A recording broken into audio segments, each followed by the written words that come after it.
எப்போ வருவீங்கன்னு எதிர்பார்த்துட்டே இருந்தேன். வந்துட்டீங்க கரெக்டா. டேய் ரெடி பண்ணிட்டியா? பாருங்க எல்லாமே ரெடியா? பருப்பு சாதம் வந்து இன்னைக்கு நான் தாளிச்சு விட்டு செய்ய போறேன். சரி. ஏற்கனவே வந்து டக்குன்னு எப்படி செய்யறதுன்னு தாளிக்காம செஞ்சு காமிச்சேன். சரி. இன்னைக்கு தாளிச்சு விட்டு செய்ய போறேன். பாருங்க குக்கர் வச்சிருக்கேன்.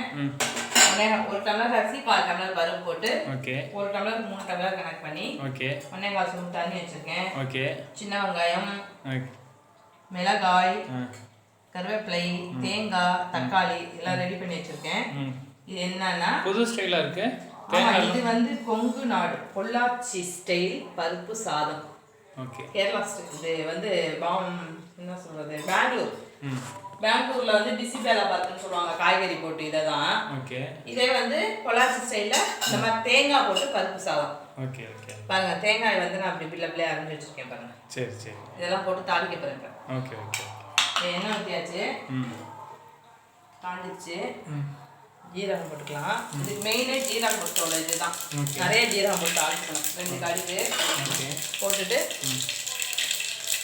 கருவேப்பிலை, வெங்காயம், தேங்காயும் வெங்காயத்தோடய போட்டுருவேன் எண்ணெயிலேயே.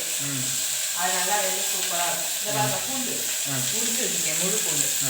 இந்த முழு பூண்டு எல்லாம் போட்டு நல்லா ஒரு வதக்கு நம்ம வதக்கிக்கலாம்.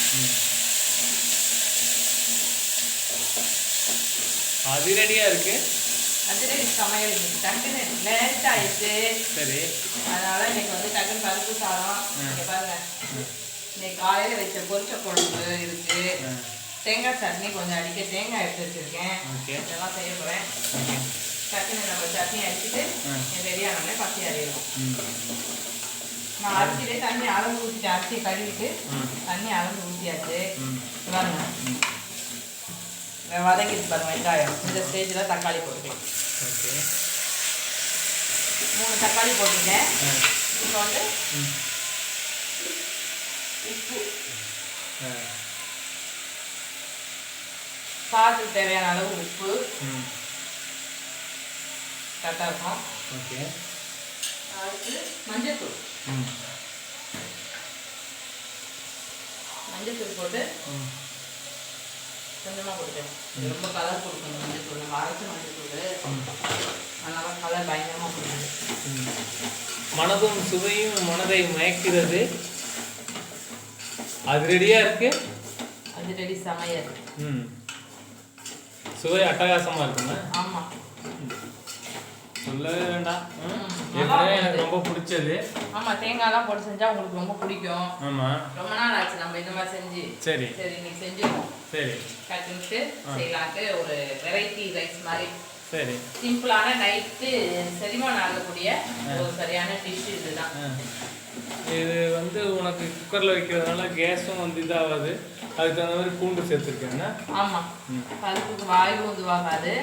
பெருங்காயத்தூள் கொஞ்சம் போட்டுக்கலாம். அதே மாதிரி இதுக்கு வந்து இந்த ஜீரகம் தாளிக்கும் போது கொஞ்சம் ஒரு 1/2 ஸ்பூன் நல்லா போட்டு தாளிச்சோம்னா செம வாசமா இருக்கும். இந்த சாதமே ஒரு டேஸ்டா இருக்கும். அது பேரே சீரகம். அதாவது அகத்தை சீர் பண்றதுக்காக அது பேர் வந்து வச்சிருக்காங்க, சீரகம். ஆமா. நல்லா இதை வதக்கிக்கலாம். தக்காளி ஓரளவுக்கு வதங்கிடுச்சு பாருங்க. இது கொஞ்சம் கல் மாதிரி தான் இருக்கும் தக்காளி. கொஞ்சம் நல்லா வதக்கிட்டு அடுத்து வந்து நம்ம அளந்து வச்சிருக்க தண்ணி எடுத்து, இப்போ அரிசியோட அளந்து வச்சிருக்கேன், இதை வந்து ஊற்றிக்கிறேன். தண்ணி மட்டும் கொஞ்சம் தண்ணி பாட்டிக்கலாம். அரிசி போட்டு பார்த்துட்டு அளவு கரெக்டாக நம்ம அப்படி அள்ளும் போது பார்த்தீங்கன்னா அரிசி அடியிலையும் தண்ணி மேலேயும் தெரியணும். சரி, அந்த அளவு தெரிஞ்சால் நம்ம குக்கர் டேஸ்ட்டு பார்த்துட்டு குக்கரை மூடிடலாம். ஓகே. இப்போ அரிசி பருப்பையும் போட்டுக்கணும். அன்னைக்கு செஞ்சேன். என்னன்னா அன்னைக்கு எல்லாமே ஒன்றா போட்டு எண்ணெயெல்லாம் ஊற்றி குக்கரை மூடி வச்சுட்டு அப்புறம் தாளிப்பு கொடுத்தேன். இன்னைக்கு வந்து தாளிப்பு முதல்ல கொடுத்துட்டு, ஆக்சுவலாக இதில் வந்து நான் தேங்காய் பல்லாக போட்டிருக்கேன். அதுதான் அதில் ஸ்பெஷலு. ஒவ்வொரு தாடி சாப்பிடும்போது அது நல்லா நல்லா டேஸ்ட் கொடுக்கும். அது சாப்பிடும்போது நல்லா இருக்கும். இது அப்படியே முன்னாடி எல்லாம் வந்து அப்படியே அரிசியோட தண்ணியோட சேர்த்து கொட்டிடுவீங்க.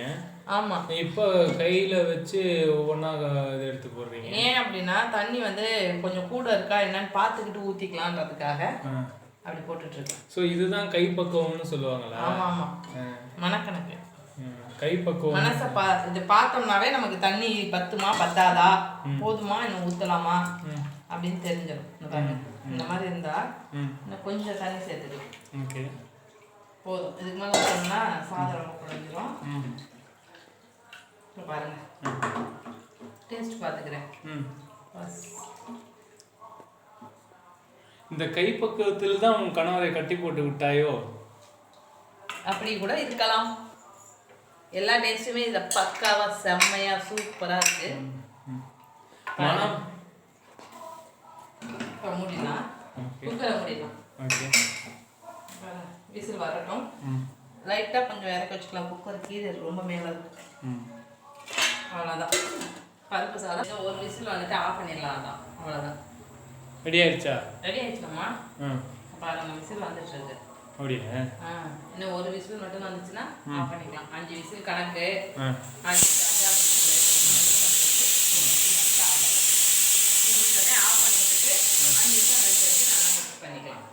தேங்காய் எண்ணெயோ நெய்யோ ஊற்றி மிக்ஸ் பண்ணிக்கலாம். உங்களுக்கு என்ன வேணும், தேங்காய் எண்ணெயா நெய்யா? எது வேணாலும் ஊற்று. சரி, ஓகே. நெய் ஊற்றிக்கலாம். நெய். ஓகே. பாருங்க, எப்படி இருக்கு சாதம் பார்த்தீங்களா இல்லையா? பயங்கர கலர்ஃபுல்லாக இருக்கு. பருப்பு இந்த பாருங்க, தேங்காய் எண்ணெய் கோகோனட் ஆயில் ஊற்றணும்னு வச்சுக்கோங்க. இது நம்ம செக்கெண்ணெய் செம்ம சூப்பராக இருக்கும். அதனால அதை ஊற்றிருக்கேன். கேரளா ஸ்டைல் பாதி இறங்கும், அதனால நீ அந்த ஆமாம் தேங்காய் எண்ணெய் ஊற்றிட. இதுதான் நம்ம பொள்ளாச்சி ஸ்டைல் பருப்பு சாதம் இது. அப்படியா? ஆமாம், செம்ம சூப்பராக இருக்கும் டேஸ்ட்டு. பருப்பு சாதம் ரெடி ஆயிடுச்சு. இந்த மாதிரி செஞ்சு நீங்களும் சாப்பிட்டு பாருங்க, எப்படி இருக்குன்னு சொல்லுங்க. கமெண்ட் பண்ணுங்க, லைக் பண்ணுங்க, ஷேர் பண்ணுங்க, கமெண்ட் பண்ணுங்க ஃப்ரெண்ட்ஸ், சப்ஸ்கிரைப் பண்ணுங்க ஃப்ரெண்ட்ஸ். தேங்க்யூ. ஓகே, நாங்கள் சாப்பிட போகிறோம், நீங்களும் வாங்க சாப்பிடலாம். பாய், நன்றி, இரவு வணக்கம், டாடா, பாய். வாங்க சாப்பிடலாம்னு கூப்பிடுவேன். வாங்க சாப்பிடலாம், எல்லாரும் வாங்க, ரெடியா இருக்கு, சாப்பிடலாம், வாங்கங்க சாப்பிடலாம் அப்படின்னு சொல்லுவியே. ஏனுங்க சாப்பிட வாங்க. அதுன்னு இவ்வளோ சிரிப்பு வருது. அது பொள்ளாச்சி ஸ்டைல்லாம்.